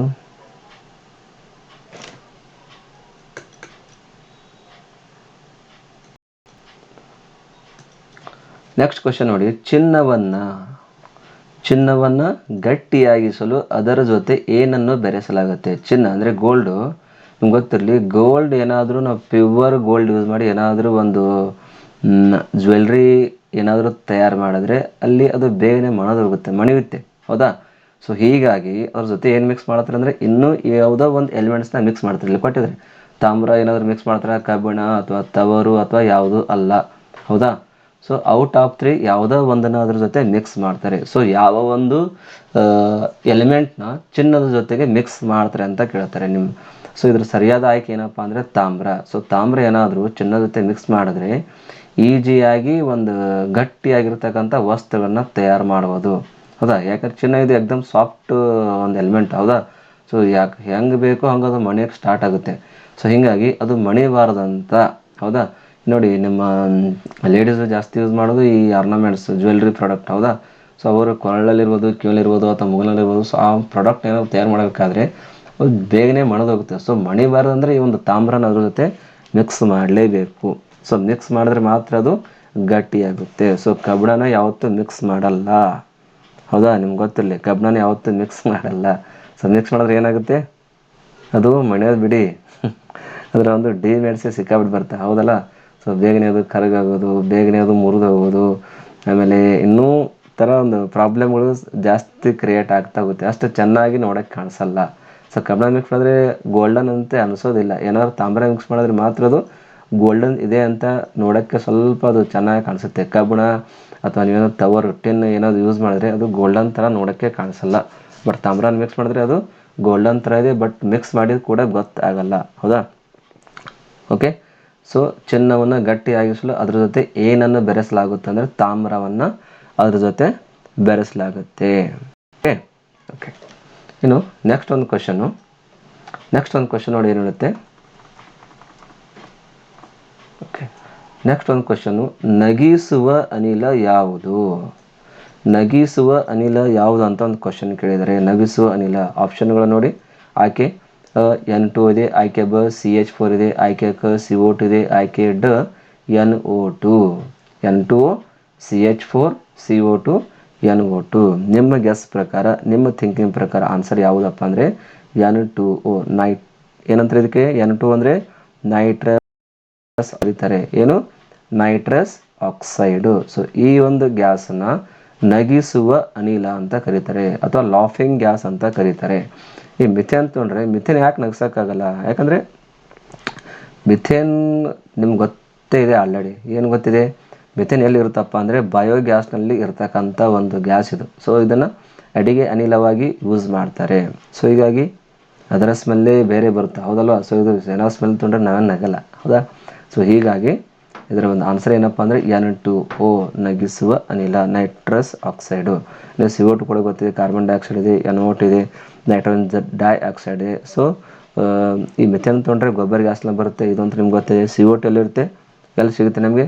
ಯಾವುದೋ ಒಂದು ಪ್ರಾಡಕ್ಟ್ ನಾನು ಸುಟ್ಟರೆ ಅಥವಾ ಒಂದು ದಹನ ಕ್ರಿಯೆ ಮಾಡಿದ್ರೆ ಅಲ್ಲಿ ಸಿಗೋದೇ ಈ ಒಂದು CO2. ಇನ್ನು ನೈಟ್ರೋಜನ್ ತೊಗೊಂಡ್ರೆ, ನೈಟ್ರೋಜನ್ ಡೈಆಕ್ಸೈಡ್ನ ತೊಗೊಂಡ್ರೆ ಎಲ್ಲಿ ಯೂಸ್ ಮಾಡ್ತಾರೆ? ಎಲ್ಲಿ ಯೂಸ್ ಮಾಡ್ತಾರೆ? Indicators for the larger groups of the nitrous ಆಕ್ಸೈಡ್ಸು. Nitrous oxide related ಏನಾದರೂ ಕಂಪೌಂಡ್ಸ್ಗಳಿದ್ದರೆ ಅದರ ಒಂದು ಇಂಡಿಕೇಶನ್ ಮಾಡೋ ಸಲುವಾಗಿ ಈ ಒಂದು NO2 ಗ್ಯಾಸ್ನ ಯೂಸ್ ಮಾಡ್ತಾರೆ. ಸೊ ಇದಿಷ್ಟು ಒಂದು ನಗಿಸುವ ಅನಿಲಕ್ಕೆ ಸಂಬಂಧಪಟ್ಟಿರ್ತಕ್ಕಂಥ ಒಂದು ಮಾಹಿತಿ, N2O. Okay okay. Next question, 7ನೇ ಕ್ವಶನ್ ನೋಡಿ ಏನು ಹೇಳುತ್ತೆ ನಮಗೆ. 7ನೇ ಕ್ವಶನು, ಯೂರಿಯಾ ಗೊತ್ತಿಲ್ಲ. ಯೂರಿಯಾ ಹೊಲದಲ್ಲಿ ನೀವು ಯೂಸ್ ಮಾಡ್ತೀರ ಗೊಬ್ಬರ ಅಂತೇಳಿ, ಹೌದಾ? ಅದರಲ್ಲಿ ಎಷ್ಟು ಪ್ರತಿಶತ ಸಾರಜನಕ ಇರುತ್ತೆ? ಸಾರಜನಕ ಅಂದರೆ ಏನು? ನೈಟ್ರೋಜನ್. ಈ ಯೂರಿಯಾದಲ್ಲಿ ಎಷ್ಟು % ನೈಟ್ರೋಜನ್ ಇರುತ್ತೆ ಅಂತ ಕೇಳ್ತಾರೆ, ಯೂರಿಯಾ. ಸೊ ಯೂರಿಯಾ ಏನಿದು ಹಾಗಾದರೆ? ಒಂದು ನೈಟ್ರೋಜನ್ ಇರ್ತಕ್ಕಂಥ ಒಂದು ಸಂಯುಕ್ತದ ಗೊಬ್ಬರ. ಸೊ ಆ ಒಂದು ಯೂರಿಯಾದಲ್ಲಿ ಎಷ್ಟು % ನೈಟ್ರೋಜನ್ ಇರುತ್ತೆ ಅಂತ ಕ್ವಶನ್ ಕೇಳಿರ್ತಾರೆ. ಇದು ಕೂಡ ಒಂದು ಇಂಪಾರ್ಟೆಂಟ್ ಕ್ವಶನ್ನೇ. ಸರಿಯಾದ ಆನ್ಸರ್ ಏನಪ್ಪ ಅಂದರೆ 46% ಅದರಲ್ಲಿ ನೈಟ್ರೋಜನ್ ಇರುತ್ತೆ. ನಿಮ್ಗೆ ಗೊತ್ತಲ್ಲಿ ಎಷ್ಟಿರುತ್ತೆ? 46%. ಈ ಉಳಿದ 21% ಆಗಿರ್ಬೋದು, 35, 16 ಇದು ಕೂಡ ಏನಿರುತ್ತೆ? ಯೂರಿಯಾ ಪರ್ಸೆಂಟೇಜ್ ಇರುತ್ತೆ. ಬಟ್ ಬೇರೆ ಬೇರೆ ಒಂದು ಸಂಯುಕ್ತದ ಗೊಬ್ಬರಗಳಲ್ಲಿ ಪ್ರೆಸೆಂಟ್ ಇರುತ್ತೆ. ಈ 21% ತೊಗೊಂಡ್ರೆ 21 ಎದರಲ್ಲಿ ಇರುತ್ತಪ್ಪ ಅಂದರೆ ಅಮೋನಿಯಂ ಸಲ್ಫೇಟ್ ಅಂತ ಇರುತ್ತಲ್ಲ, NH4 twice SO4, ಇದು ಅಮೋನಿಯಂ ಸಲ್ಫೇಟು. ಸೊ ಇದರಲ್ಲಿ ಕೂಡ ನೈಟ್ರೋಜನ್ ಇರುತ್ತೆ. ಸೊ ಇದರಲ್ಲಿ ಇರ್ತಕ್ಕಂಥ ನೈಟ್ರೋಜನ್ ಪರ್ಸೆಂಟೇಜ್ ಎಷ್ಟಪ್ಪ ಅಂದರೆ 21%. ಇನ್ನು 35% ತೊಗೊಂಡ್ರೆ ಅಮೋನಿಯಂ ನೈಟ್ರೇಟ್ನಲ್ಲಿ ಇರುತ್ತೆ. ಅಮೋನಿಯಂ ನೈಟ್ರೇಟ್ ಅಂದ್ರೆ ಏನು? NH4NO3, ಇದಕ್ಕೆ ನಾವು ಅಮೋನಿಯಂ ನೈಟ್ರೇಟ್ ಅಂತ ಕರಿತೀವಿ, ಹೌದಾ? ಸೊ ಇದರಲ್ಲಿ ಕೂಡ ನೈಟ್ರೋಜನ್ ಇದೆ, ಇಲ್ಲಿ ಕೂಡ NH4ನಲ್ಲಿ ಕೂಡ ಇದೆ, NO3ನಲ್ಲಿ ಕೂಡ ಇದೆ. ಸೊ 2 ಸಲ ಇಲ್ಲಿ NN ಅಂತ ಬಂದಿದೆ. ಸೊ ಇದರಲ್ಲಿ ಕೂಡ ನೈಟ್ರೋಜನ್ ಇರುತ್ತೆ, ಬಟ್ ಪರ್ಸೆಂಟೇಜ್ ಎಷ್ಟು ಇರುತ್ತೆ? ಇದರಲ್ಲಿ 35% ಇರುತ್ತೆ. ಇನ್ನು 16% ತೊಗೊಂಡ್ರೆ 16% ಎಲ್ಲಿರುತ್ತಪ್ಪ ಅಂದರೆ ಸೋಡಿಯಂ ನೈಟ್ರೇಟ್ನಲ್ಲಿ ಇರುತ್ತೆ. ಸೋಡಿಯಂ ನೈಟ್ರೇಟ್ NaNO3, ಇದು ಸೋಡಿಯಂ ನೈಟ್ರೇಟ್. ಸೊ ಇಲ್ಲಿ ಕೂಡ ನೈಟ್ರೋಜನ್ ಇದೆ ಇಲ್ಲಿ, ಹೌದಾ? ಸೊ ಇದರ ಪರ್ಸೆಂಟ್ ಎಷ್ಟು ಇರುತ್ತೆ ಅಂದರೆ 16%, ಹೌದಾ? ಈ ಅಮೋನಿಯಂ ಸಲ್ಫೇಟ್ ಇರ್ಬೋದು, ಆಮೇಲೆ ಅಮೋನಿಯಂ ನೈಟ್ರೇಟ್ ಇರ್ಬೋದು, ಸೋಡಿಯಂ ನೈಟ್ರೇಟ್ ಇರ್ಬೋದು. ಸೊ ಎಲ್ಲ ಕೂಡ ಏನಿದೆ ಅಂದರೆ ನೈಟ್ರೋಜನ್ ಇರತಕ್ಕಂಥ ಒಂದು ಗೊಬ್ಬರಗಳೇ. ಇದನ್ನೆಲ್ಲರೂ ಯೂಸ್ ಮಾಡ್ತಾರೆ. ಯಾರು? ನಮ್ಮ ರೈತರು. ಸೊ ಜಸ್ಟ್ ಅಲ್ಲಿ ಪರ್ಸೆಂಟೇಜ್ ಮೇಲೆ ಡಿಪೆಂಡ್ ಆಗಿರುತ್ತೆ, ಯಾವ ಬೆಳೆಗೆ ಎಷ್ಟು % ನೈಟ್ರೋಜನ್ ಕೊಡಬೇಕು ಇರುತ್ತೆ ಅಂತ. ಸೊ ರೈತರಿಗೆ ಮತ್ತು ಅಗ್ರಿಕಲ್ಚರ್ ಆಫೀಸರಿಗೆ ಗೊತ್ತಿರುತ್ತೆ, ಅವರಿಂದ ಕೇಳಿ ತಿಳ್ಕೊಳ್ಳಿ ಆಯಾ ಥರದ ಒಂದು ಗೊಬ್ಬರಗಳನ್ನು ಹೊಲದಲ್ಲಿ ಯೂಸ್ ಮಾಡ್ತಾರೆ, ಹೌದಾ? ಸೊ ಹೀಗಾಗಿ ಇಲ್ಲಿ ಪ್ರಶ್ನೆ ಏನಪ್ಪ ಅಂದರೆ ಯೂರಿಯಾ ಇರ್ತಲ್ಲ, NH2CO NH2 ಅಂದ್ರೆ ಯೂರಿಯಾ, NH2CO. ಸೊ ಇದರಲ್ಲಿ ಇರೋದು ಎಷ್ಟು % ಅಂದರೆ 46% ಆಫ್ ದ ಯೂರಿಯಾ. ಸೊ ಇಷ್ಟು ಯೂರಿಯಾ ಅದರಲ್ಲಿ ಪ್ರೆಸೆಂಟ್ ಆಗಿರುತ್ತೆ. ಎಷ್ಟು? 46 ಲಕ್ಷದಲ್ಲಿ ಇಟ್ಕೊಳ್ಳಿ, ಮತ್ತೆ ಕನ್ಫ್ಯೂಸ್ ಮಾಡ್ಕೋಬೇಡಿ. Okay okay. ನೆಕ್ಸ್ಟ್ ಒಂದು ಕ್ವಶನ್, ಕ್ವಶನ್ ನೋಡಿ ಏನಿದೆ 8ನೇ ಕ್ವಶನ್ನು, ಅತ್ಯಂತ ಭಾರವಾದ ಅನಿಲ ಯಾವುದಂತ ಕೇಳ್ತಾರೆ. ಅತ್ಯಂತ ಭಾರವಾದ ಅನಿಲ ಆಯ್ಕೆ ನೋಡಿ, ರೆಡಾನ್ ಕೊಟ್ಟಿದ್ದಾರೆ, ಹೈಡ್ರೋಜನ್ ಇದೆ, ಆಸ್ಮಿಯಂ ಇದೆ, ಹೀಲಿಯಂ ಇದೆ. ಆಸ್ಮಿಯಂ ಅಂತೂ ಆಗಲ್ಲ. ಆಸ್ಮಿಯಂ ಯಾಕೆ ಆಗಲ್ಲ ಹೇಳಿ? ಆಸ್ಮಿಯಂ ಇದು ಒಂದು ಮೆಟಲ್ಸ್ ಇದೆ, ಹೌದಾ? ಸೊ ಇದು ಅಂತೂ ಆಸ್ಮಿಯಂ ಆಗಲ್ಲ. ಎಷ್ಟು ಉಳಿದವೆ ಇಲ್ಲಿ? ರೆಡಾನ್ ಇದೆ, ಹೈಡ್ರೋಜನ್ ಇದೆ ಮತ್ತು ಹೀಲಿಯಂ ಇದೆ, ಹೌದಾ? ಸೊ ಹೈಡ್ರೋಜನ್ ತಗೊಂಡ್ರೆ ಇದಕ್ಕೆ ನಾವೇನಂತ ಕರಿತೀವಿ? ನಾನ್ ಮೆಟಲ್ಸ್ ಅಂತ ಕರಿತೀವಿ. ಹೈಡ್ರೋಜನ್ ಇಸ್ ನಾನ್ ಮೆಟಲು, ಅತ್ಯಂತ ಹಗುರವಾದ ಅಲೋಹ ಅಂತ ಕರಿತೀವಿ, ಹೌದಾ? ಇಲ್ಲಿ ಕ್ವಶನ್ ಏನು ಕೇಳಿದ್ರೆ ಭಾರವಾದ ಅನಿಲ ಯಾವುದು? ಏನು ಹೀಲಿಯಂ ಇರುತ್ತೋ ಏನು ರೆಡಾನ್ ಇರುತ್ತೋ? ಹೈಡ್ರೋಜನ್ ಅಂತೂ ಆಯಿತು, ಆಸ್ಮಿಯಂ ಇಲ್ಲ. ಸೊ ಉಳಿದ ಎರಡು ರೆಡಾನ್ ಮತ್ತು ಹೀಲಿಯಂ ತೊಗೊಂಡ್ರೆ ನಾವು ಏನಂತ ಹೇಳ್ತೀವಿ? ಹೀಲಿಯಂನ ಅತ್ಯಂತ ಹಗುರವಾದಂಥ ಅನಿಲ ಅಂತ ಹೇಳ್ತೀವಿ. ಇದಕ್ಕೆ ಏನಂತ ಹೇಳ್ತೀವಿ? ಇಲ್ಲ ಯಾವುದಪ್ಪ ಅಂದರೆ ಬಟ್ ಕ್ವಶನ್ ಕೇಳಿದ್ರೆ ಭಾರವಾದ ಅನಿಲ ಯಾವುದು? ಹಾಗಾದರೆ ಭಾರವಾದ ಅನಿಲ ರೆಡಾನ್ ಅಂತಾನೆ ಹೇಳ್ಬೋದು. ಕೊಟ್ಟಿರ್ತಕ್ಕಂಥ ಆಯ್ಕೆಯಲ್ಲಿ Radeon, hydrogen, helium out of these ಯಾವುದು ಭಾರವಾದ ಅನಿಲ? ರೆಡಾನ್ ಅಂತ ಹೇಳ್ಬೋದು. ಹೈಡ್ರೋಜನ್ ಕೂಡ ಆಗಲ್ಲ, ಹೀಲಿಯಂ ಕೂಡ ಆಗಲ್ಲ. ಹೈಡ್ರೋಜನು ನಾನ್ ಮೆಟಲ್ಸ್ನಲ್ಲಿ ಬರುತ್ತೆ, ಹೀಲಿಯಮು ಒಂದು ಹಗುರವಾದಂತಹ ಅನಿಲ ಅಂತ ಹೇಳ್ಬೋದು. ಸೊ ಹೀಗಾಗಿ ರೆಡಾನ್ ಇದು ಏನಿದೆ ಒಂದು ಅತ್ಯಂತ ಭಾರವಾದ ಒಂದು ಅನಿಲ ಅಂತ ಹೇಳ್ಬೋದು. ಈ ರೆಡಾನ್ನ ಯೂಸ್ ಮಾಡ್ತಾರೆ ಆಲ್ರೆಡಿ ನಿಮಗೆ ಅನಿಲಗಳ ವರ್ತನೆ ಅಂತಕ್ಕಂಥ ಚಾಪ್ಟರ್ನಲ್ಲಿ ಆಲ್ರೆಡಿ ನಿಮ್ಮನ್ನ ಹೇಳಿದ್ದೀನಿ. ರೆಡಾನ್ ಎಲ್ಲಿ ಯೂಸ್ ಮಾಡ್ತಾರೆ? ಒಂದು ಕ್ಯಾನ್ಸರಿನ್ ಪೇಷಂಟ್ ಇರುತ್ತಲ್ಲ, ಸೊ ಆ ಕ್ಯಾನ್ಸರ್ ಪೇಷಂಟ್ನ ಟ್ರೀಟ್ಮೆಂಟ್ ಮಾಡೋ ಸಲುವಾಗಿ ಈ ರೆಡಾನ್ನ ಯೂಸ್ ಮಾಡ್ತಾರೆ. ಇನ್ನು ಹೈಡ್ರೋಜನ್ ತೊಗೊಂಡ್ರೆ ಆಲ್ರೆಡಿ ನಿಮ್ಗೆ ಹೇಳಿದ್ದೀನಿ, ಏನು ನಾನ್ ಮೆಟಲ್ಸ್, ಹೌದಾ? ಹಗುರವಾದಂಥ ಒಂದು ಅಲೋಹ ಅಂತ ಹೇಳ್ಬೋದು. ಆಸ್ಮಿಯಂ ತೊಗೊಂಡ್ರೆ ಒಂದು ಭಾರವಾದಂಥ ಲೋಹ ಅಂತ ಹೇಳ್ಬೋದು. ಇನ್ನು ಹೀಲಿಯಂ ತೊಗೊಂಡ್ರೆ ಒಂದು ಹಗುರವಾದಂಥ ಒಂದು ಅನಿಲ ಅಂತಲೇ ಹೇಳ್ಬೋದು. ಓಕೆ, ಲಕ್ಷ ಅತ್ಯಂತ ಭಾರವಾದ ಅನಿಲ ಯಾವುದಪ್ಪ ಅಂದರೆ ರೆಡಾನು. ಓಕೆ, ಇನ್ನು ನೆಕ್ಸ್ಟ್ ಕ್ವಶನ್ 9 ನೋಡಿ, ರಕ್ತದ ಪ್ಲಾಸ್ಮಾದಲ್ಲಿ ಉತ್ಪತ್ತಿಯಾದ ಪ್ರೋಟೀನ್ಸ್ಗಳು ಯಾವುದು? ರಕ್ತದ ಬ್ಲಡ್ ಎಲ್ಲಿರುತ್ತಲ್ಲ, ಸೊ ಆ ಬ್ಲಡ್ನಲ್ಲಿ ಪ್ಲಾಸ್ಮಾ ಇರುತ್ತೆ. ಆ ಪ್ಲಾಸ್ಮಾದಲ್ಲಿ ಒಂದು ಪ್ರೋಟೀನ್ ಪ್ರಾಡಕ್ಟ್ ಆಗ್ತಾ ಇರುತ್ತೆ, ಕಂಟಿನ್ಯೂಸ್ ಆಗಿ ತಯಾರಾಗ್ತಾ ಇರುತ್ತೆ. ಆ ಪ್ರೋಟೀನ್ ಯಾವುದು ಅಂತ ಕ್ವಶನ್ ಕೇಳ್ತಾರೆ. ಆಯ್ಕೆ ಏನಿದೆ? ಪ್ರತಿಕಾಯಗಳು ಅಂದರೆ ಏನು? ಇಂಗ್ಲೀಷ್ ಏನಂತಾರೆ ಇದಕ್ಕೆ? ಆ್ಯಂಟಿಬಾಡೀಸ್ ಅಂತ ಕರೀತಾರೆ. ಏನಂದರೆ ಆ್ಯಂಟಿಬಾಡಿ ಅಂತ ಕರೀತಾರೆ. ಪ್ರತಿಜೀವಕ ಅಂದ್ರೆ ಏನು? ಆ್ಯಂಟಿಬಯೋಟಿಕ್ ಅಂತ ಕರೀತಾರೆ. ಆ್ಯಂಟಿಬಯೋಟಿಕ್. ಇನ್ನು ಪ್ರತಿವಿಷ ಅಂದ್ರೆ ಏನು? ಆ್ಯಂಟಿಡೋಟ್ ಅಂತ ಕರೀತಾರೆ. ಆ್ಯಂಟಿಡಾಟ್ ಇರುತ್ತಲ್ಲ, ಸೊ ಅದೇ ಆ್ಯಂಟಿಡಾಟ್, ಪ್ರತಿ ವಿಷ. ಇನ್ನು ಪ್ರತಿಜನಕ ಅಂದ್ರೆ ಏನು? ಆ್ಯಂಟಿಜೀನ್ಸ್ ಅಂತ ಕರೀತಾರೆ, ಹೌದಾ? ಸೊ ಕ್ವಶನ್ ಏನಂದ್ರೆ ಇಲ್ಲಿ ರಕ್ತದ ಪ್ಲಾಸ್ಮಾದಲ್ಲಿ ಉತ್ಪತ್ತಿಯಾದ ಪ್ರೋಟೀನ್ಸ್ ಯಾವುದಂತ ಕೇಳ್ತಾರೆ. ಯಾವ ಪ್ರೋಟೀನ್ಸ್ ಇದರಲ್ಲಿ ಉತ್ಪತ್ತಿ ಆಗ್ತಾ ಇರುತ್ತೆ? ನಿಮ್ಗೆಲ್ಲರಿಗೂ ಗೊತ್ತಿರಲಿ, ಇದರಲ್ಲಿ ಉತ್ಪತ್ತಿ ಆಗಿರ್ತಕ್ಕಂಥ ಪ್ರೋಟೀನ್ ಯಾವುದಪ್ಪ ಅಂದರೆ ಬ್ಲಡ್ನಲ್ಲಿ ಉತ್ಪತ್ತಿ ಆಗ್ತಾ ಇರುತ್ತವೆ.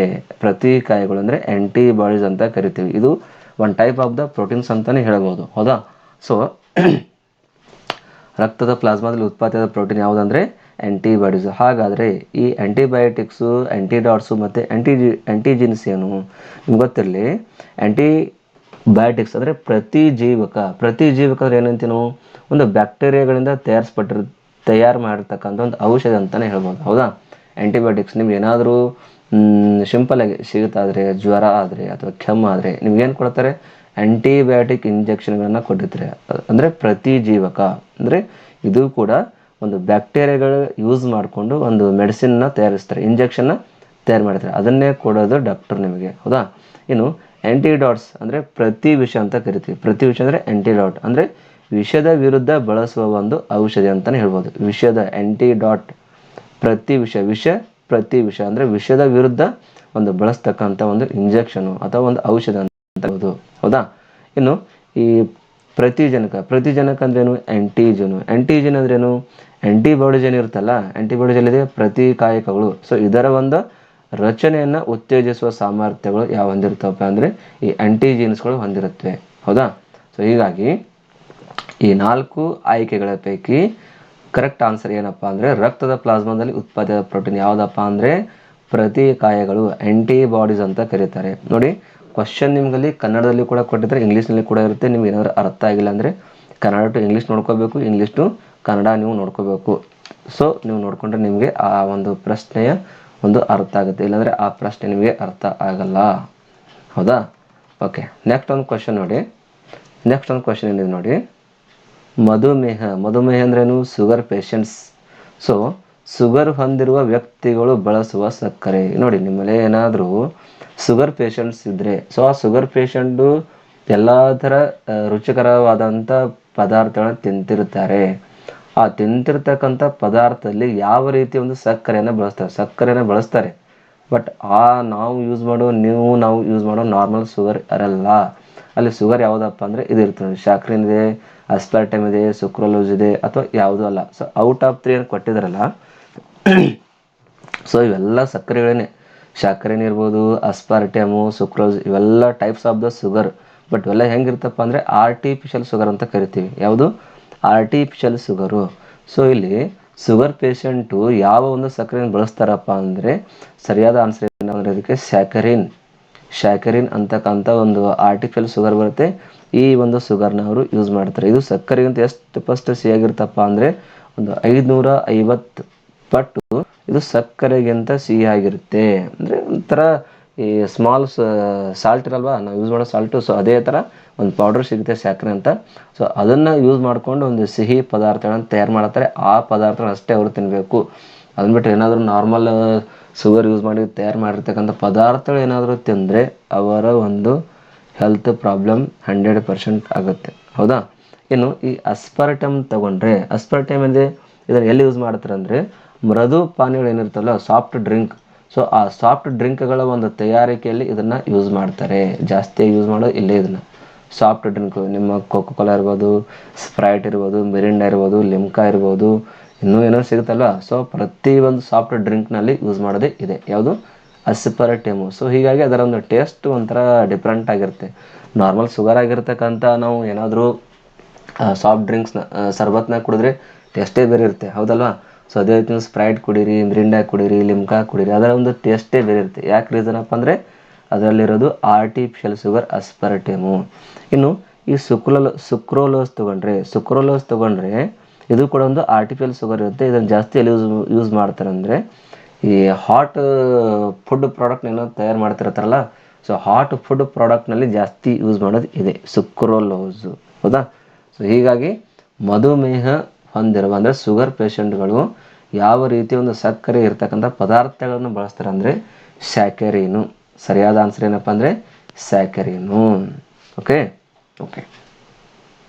ನೆಕ್ಸ್ಟ್ 11ನೇ ಕ್ವಶನ್ ನೋಡಿ, ವಿಮಾನಗಳ ಟೈರ್ಗಳಲ್ಲಿ ತುಂಬುವ ಅನಿಲ ಯಾವುದು?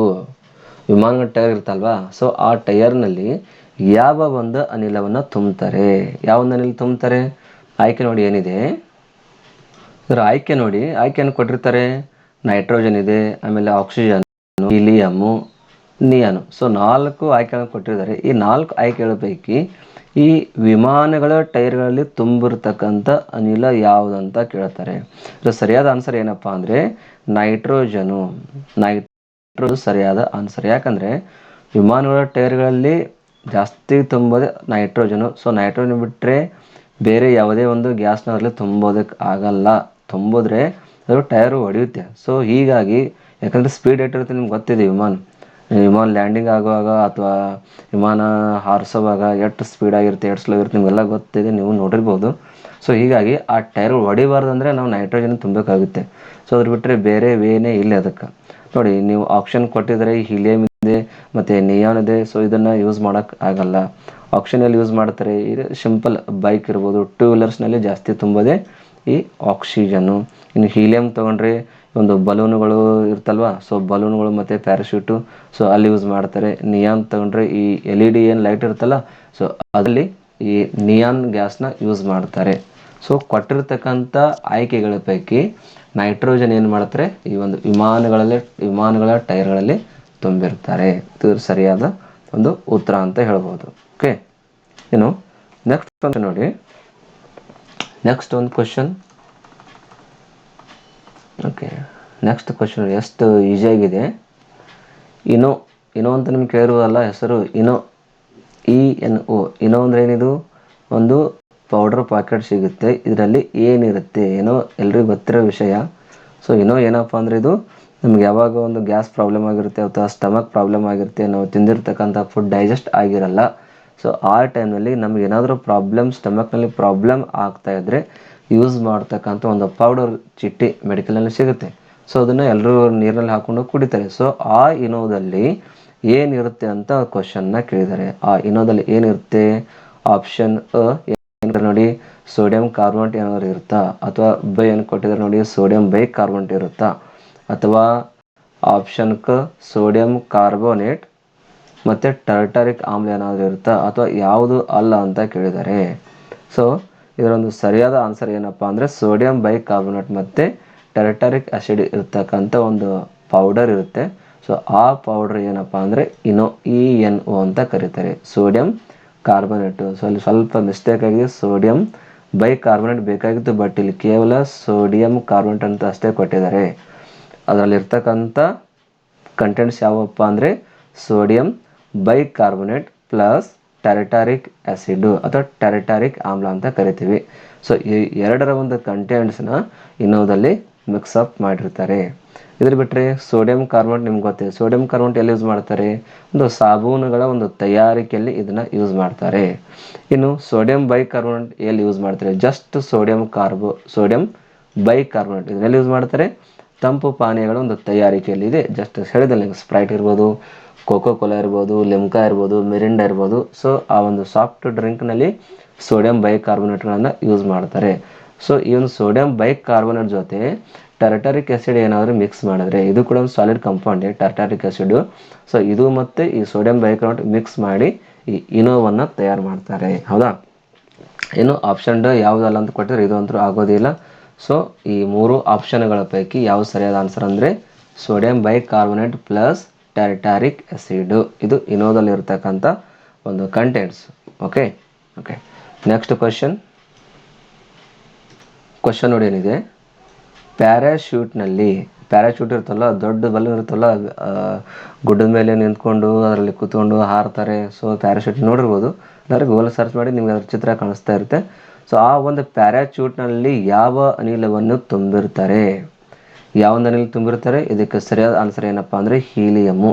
ನಿನ್ನೆ ಜಸ್ಟ್ ನಾ ಹೇಳಿದ್ದೆ, ಹೌದಾ? ಪ್ಯಾರಾಶೂಟ್ನಲ್ಲಿ ಇರ್ತಕ್ಕಂಥ ಅನಿಲ ಯಾವುದಪ್ಪ ಅಂದರೆ ಹೀಲಿಯಮ್ಮು. ಅದ್ರ ಬಿಟ್ಟು ನೈಟ್ರೋಜನ್ ಕೂಡ ಜಸ್ಟ್ ಹೇಳಿದೆ. ನೈಟ್ರೋಜನ್ ಇರ್ತಪ್ಪ ಅಂದರೆ ವಿಮಾನಗಳ ಟೈರ್ಗಳಲ್ಲಿ ತುಂಬಿರ್ತಕ್ಕಂಥ ಅನಿಲ ಯಾವುದಪ್ಪ ಅಂದರೆ ನೈಟ್ರೋಜನ್ನು. ಇನ್ನು ಆಕ್ಸಿಜನ್ ತೊಗೊಂಡ್ರೆ ಇದು ಬೈಕ್ ಟೈರ್ನಲ್ಲಿ ಫಿಲಪ್ ಮಾಡ್ತಾರೆ. ಹೌದಾ? ನಿಯಾನ್ ತೊಗೊಂಡ್ರೆ ಒಂದು LED ಲ್ಯಾಂಪ್ನಲ್ಲಿ ಇದನ್ನು ಯೂಸ್ ಮಾಡ್ತಾರೆ. ಇದು ಆಲ್ರೆಡಿ ಜಸ್ಟ್ ಹೇಳಿದ್ದೀನಿ. ಸೊ ಲಕ್ಷಡಿ ಪ್ಯಾರಾಚೂಟ್ನಲ್ಲಿ ತುಂಬಿರ್ತಕ್ಕಂಥ ಅನಿಲ ಯಾವುದಪ್ಪ ಅಂದರೆ ಹೀಲಿಯಮ್ಮು. ಹೀಲಿಯಂ ಬಿಟ್ಟರೆ ಬೇರೆ ಯಾವುದೇ ಒಂದು ಅನಿಲವನ್ನು ತುಂಬಕ್ಕಾಗಲ್ಲ. ಯಾಕಂದರೆ ಹೀಲಿಯಂನ ಈ ಪ್ಯಾರಾಶೂಟ್ನಲ್ಲಿ ಯಾಕೆ ತುಂಬ್ತಾರೆ ಅಂದರೆ ಹೀಲಿಯಂ ಏನಿದೆ ಇದು ಅತ್ಯಂತ ಒಂದು ಹಗುರವಾದ ಅನಿಲ ಅಂತಲೇ ಹೇಳಬಹುದು, as compare to oxygen and other gases. So helium ಇದೇನಿದೆ ಒಂದು ವೇಟ್ಲೆಸ್ ಗ್ಯಾಸ್ ಅಂತಲೇ ಹೇಳ್ಬೋದು. ಸೊ ಹೀಗಾಗಿ ಏನಾದರೂ ಆಕ್ಸಿಜನ್ಗಿಂತ ಇದರ ಒಂದು ಭಾರ ಕಡಿಮೆ ಇದ್ದರೆ ಅದು ಆಕ್ಸಿಜನ್ಗಿಂತ ಎತ್ತರಕ್ಕೆ ಹೋಗೋಕ್ಕೆ ಟ್ರೈ ಮಾಡುತ್ತೆ. ಹೌದಾ? ಸೊ ಹೀಗಾಗಿ ಈ ಒಂದು ಪ್ಯಾರಾಶೂಟ್ನಲ್ಲಿ ಹೀಲಿಯಂ ಗ್ಯಾಸ್ನ ಫಿಲಪ್ ಮಾಡಿರ್ತಾರೆ. ಓಕೆ. ನೆಕ್ಸ್ಟ್ ಒಂದು ಕ್ವಶನ್ ನೋಡಿ ಏನಿದೆ. Next question 14 number question 14. ಗಾಜಿನ ಮೇಲೆ ಕೆತ್ತನೆ ಕೆಲಸದ ಸಲುವಾಗಿ ಉಪಯೋಗಿಸುವ ರಸಾಯನ ಯಾವುದು ಅಂತ ಕೇಳ್ತಾರೆ. ಗಾಜಿನ ಮೇಲೆ, ಗ್ಲಾಸ್ ಮೇಲೆ ನೋಡಿರ್ಬೋದು ಆಫೀಸ್ನಲ್ಲಿ ಅಥವಾ ಡೆಕೋರೇಷನ್ ಏನಿರುತ್ತಲ್ಲ. ಸೊ ಆ ಒಂದು ಸಂದರ್ಭದಲ್ಲಿ ಕೆಲವೊಂದು ಗ್ಲಾಸ್ಗಳ ಮೇಲೆ ವೈಟ್ ಕಲರು ಅಲ್ಲಿ ಕೆತ್ತನೆ ಒಂದು ಕೆಲಸಗಳನ್ನು ಮಾಡಿರ್ತಾರೆ. ಅಂದರೆ ಫ್ಲವರ್ಸ್ ಚಿತ್ರ ಇರುತ್ತೆ ಅಥವಾ ಏನಾದರೂ ಒಂದು ಹೊಸ ಡಿಸೈನ್ಗಳನ್ನು ಮಾಡಿರ್ತಾರೆ.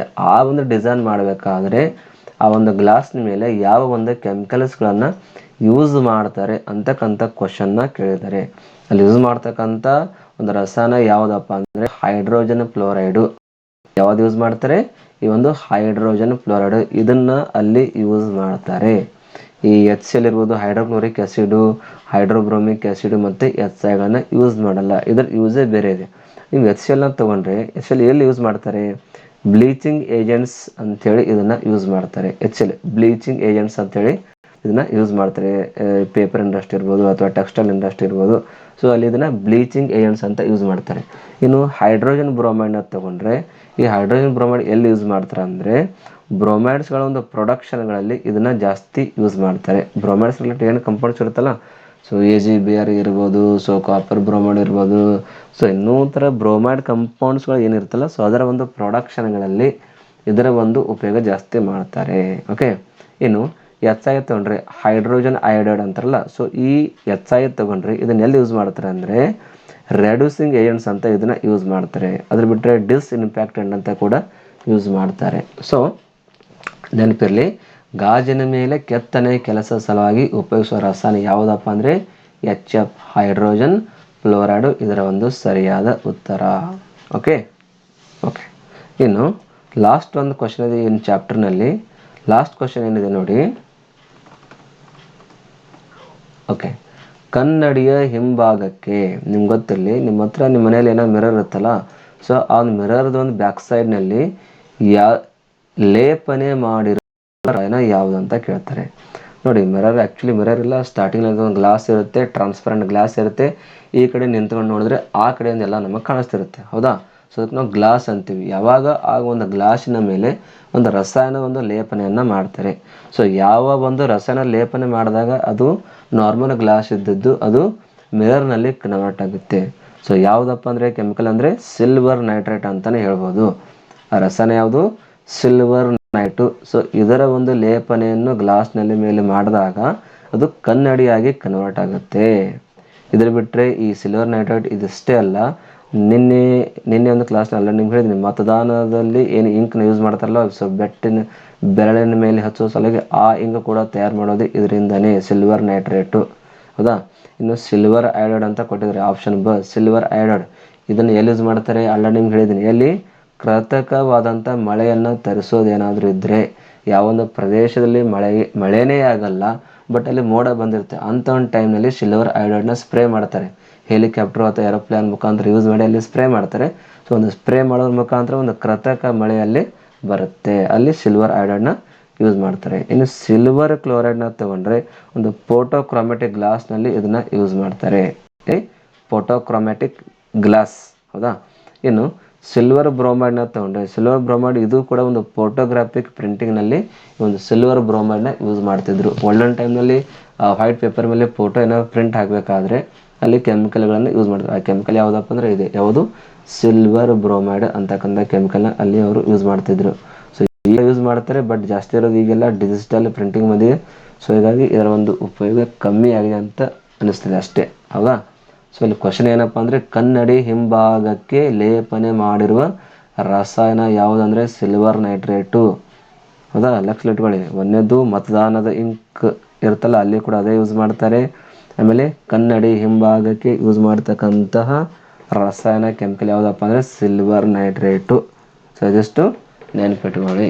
ಓಕೆ ಓಕೆ ಸೊ ಇವತ್ತಿನ ಒಂದು ಕ್ಲಾಸ್ನಲ್ಲಿ ನಾವು ಇಲ್ಲಿವರೆಗೆ ಅಷ್ಟು ಒಂದು 15 ಕ್ವಶನ್ಗಳ ಬಗ್ಗೆ ಒಂದು ಚರ್ಚೆಯನ್ನು ಮಾಡಿದ್ವಿ.